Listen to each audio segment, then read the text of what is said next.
Assalamualaikum, ketemu lagi bareng gua Cacung. Dan di video kali ini gua mau review smartwatch murah, terlaris dan juga paling banyak dicari. Inilah dia smartwatch T500 dengan case-nya ini berbentuk persegi. Kemudian di paket pembeliannya gua dapat strap karet dengan warna hitam. Kita coba cek di dalam sini ada apa lagi. Ini ada user manual, kemudian ada magnetic charger dengan 2 pin ya.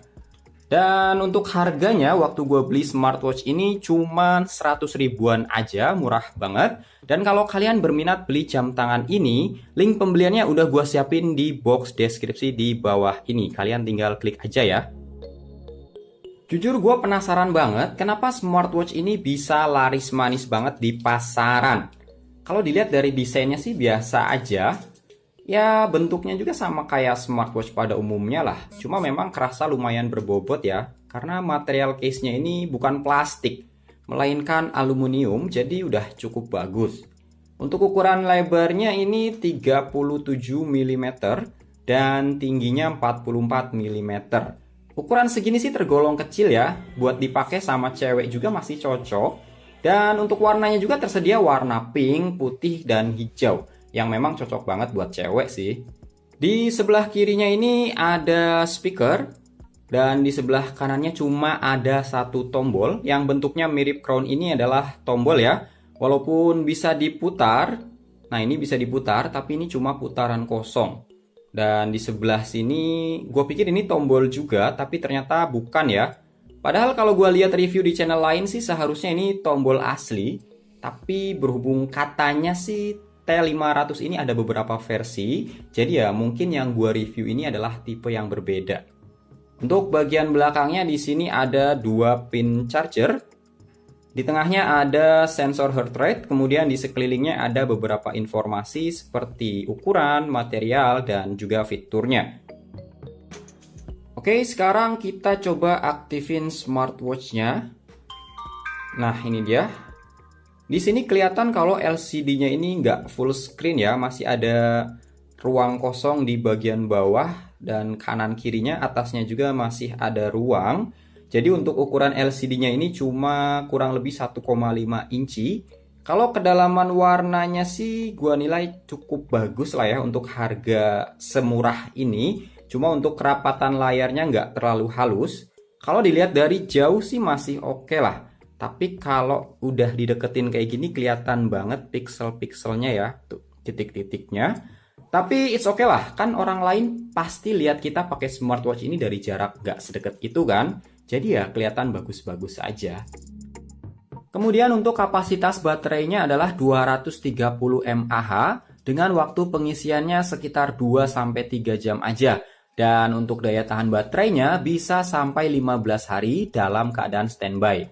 Kalau untuk penggunaan standar sih biasanya kuat 1-2 hari lah ya. Tergantung banget sama aktivitas si smartwatch-nya sendiri. Oke, sekarang kita coba cek fiturnya. Tapi sebelumnya mending kita konekin dulu deh smartwatch ini ke handphone atau smartphone ya.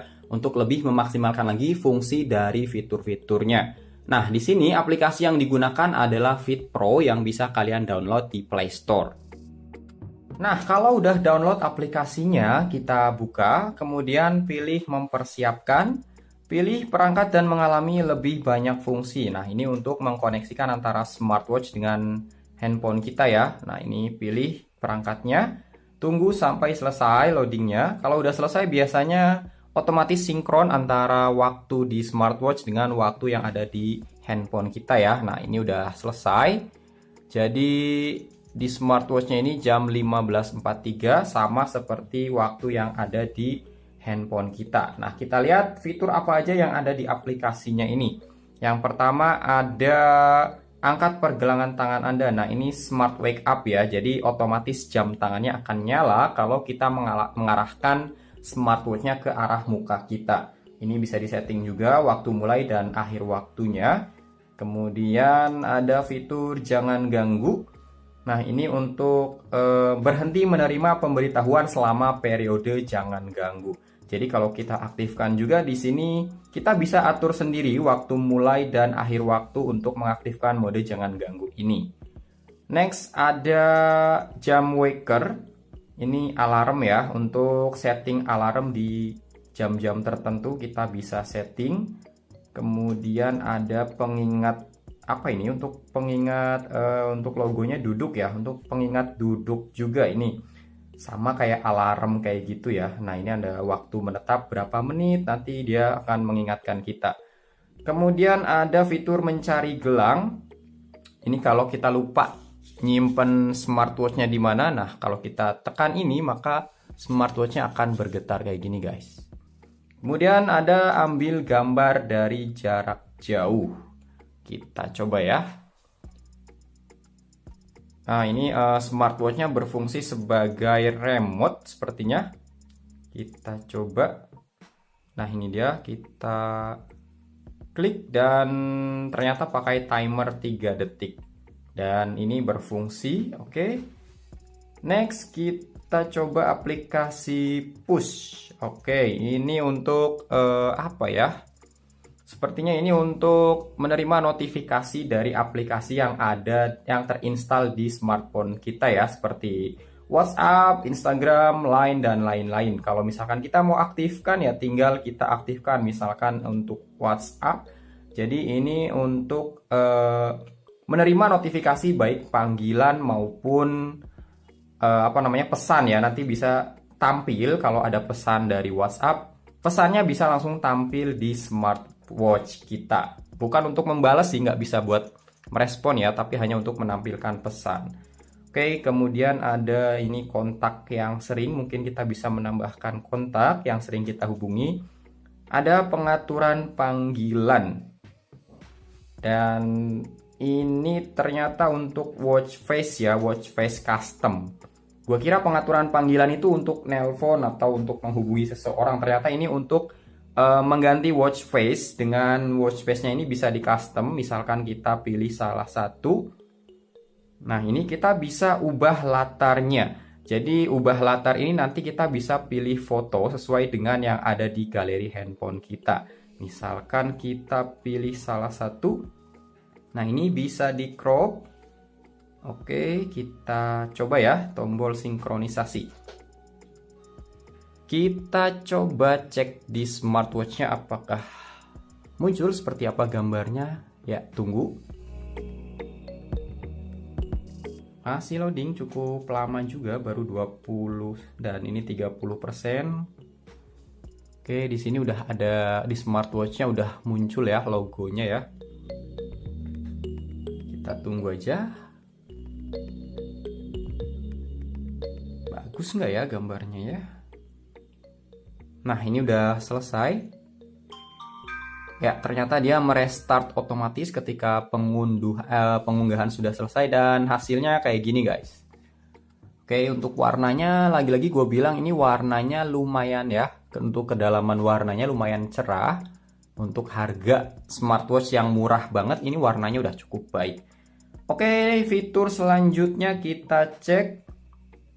Oh, ini reset perangkat, untuk mereset segala macam pengaturan ya, untuk kembali ke awal. Dan ada hapus perangkat, ini untuk menghapus perangkat dari handphone kita. Jadi untuk mendiskoneksi atau untuk untuk tidak terhubung lagi dengan handphone kita ya. Untuk fungsi lainnya kita cek pengaturan getaran. Apa ini? Penyiapan berhasil. Oke, untuk getar-getar aja ini mungkin ya. Peningkatan OTA, pengaturan latar belakang. Iya, oke, ini sistem. Jadi untuk fitur tambahan yang ada di aplikasinya kurang lebih itu aja. Untuk yang lain-lainnya ini adalah fitur exercise atau fitur olahraga dan kesehatan ya. Itu kalau di smartwatch-nya juga udah ada, guys. Oke, sekarang kita coba cek fitur bawaan yang ada pada smartwatch ini, guys. Yang pertama kita coba scroll dari arah kiri. Ini ternyata untuk berganti watch face. Kalau kita scroll dari arah kanan sama, ternyata ini kebalikannya. Kemudian untuk scroll dari arah atas muncul panggilan, kontak, mikrofon, musik, step, dan ini adalah scan barcode. Ya, ini untuk download aplikasi Fit Pro-nya ya. Kemudian kita coba scroll ke arah atas dari bawah ya. Nah, ini muncul menu-menu utamanya, step, heart rate, dan lain-lain. Fitur exercise, fitur olahraga, kesehatan, dan lain-lain. Gua nggak akan cek satu persatu fiturnya, nggak akan gua cobain. Karena hasilnya ya gimana ya, hasil perhitungan data dari smartwatch harga 100 ribuan sama sekali nggak bisa dipertanggungjawabkan. Jadi kehadiran fitur-fitur olahraga, fitur kesehatan itu anggap aja fitur hiburan. Oke, kemudian di sini ada reset, QR mode, menu style. Nah, ini untuk menu stylenya ya. Yang pertama ini yang tadi 2x2 dan yang style keduanya 3x3 kayak gini. Kemudian yang ketiganya, nah ini bubble kayak iWatch ya, Apple Watch ya kalau nggak salah ya, kayak gini ya. Kemudian coba kita kembalikan ke yang tadi, gue lebih suka yang fitur menu style 2x2 ini. Kemudian ada apa lagi di sini, gue cek di more-nya ini ada ada pemilihan bahasa juga. Ada beberapa bahasa di sini. Adanya bahasa Melayu ya, untuk Indonesia nggak ada. Kemudian set time, ternyata untuk setting waktunya bisa juga secara manual ya. Untuk setting tanggal juga sama, bisa secara manual. Kemudian fiturnya oke. Ya, itu tadi fitur-fiturnya ya, lumayan komplit. Jujur gue masih bingung kenapa smartwatch ini bisa laris manis banget di pasaran. Secara fitur kurang lebih sama aja kayak smartwatch lain yang menggunakan aplikasi Fit Pro juga. Untuk desainnya juga standar dan mirip-mirip lah kayak merek sebelah. Tapi memang build quality-nya udah terbilang cukup bagus dengan menggunakan bodi aluminium. Dan yang pasti, daya tarik utamanya ada di harganya yang cuma 100 ribuan. Jadi orang nggak perlu mikir berkali-kali buat beli smartwatch ini. Dan kalau kalian berminat beli smartwatch T500 ini, link tokonya ada di deskripsi di bawah ini ya. Kalian tinggal klik aja. Oke guys, itu tadi review dari smartwatch T500 ini. Semoga videonya bisa ngasih informasi yang bermanfaat. Silahkan like video ini kalau kalian suka dan dislike aja kalau nggak suka. Terima kasih. Gua Cacung. Assalamualaikum.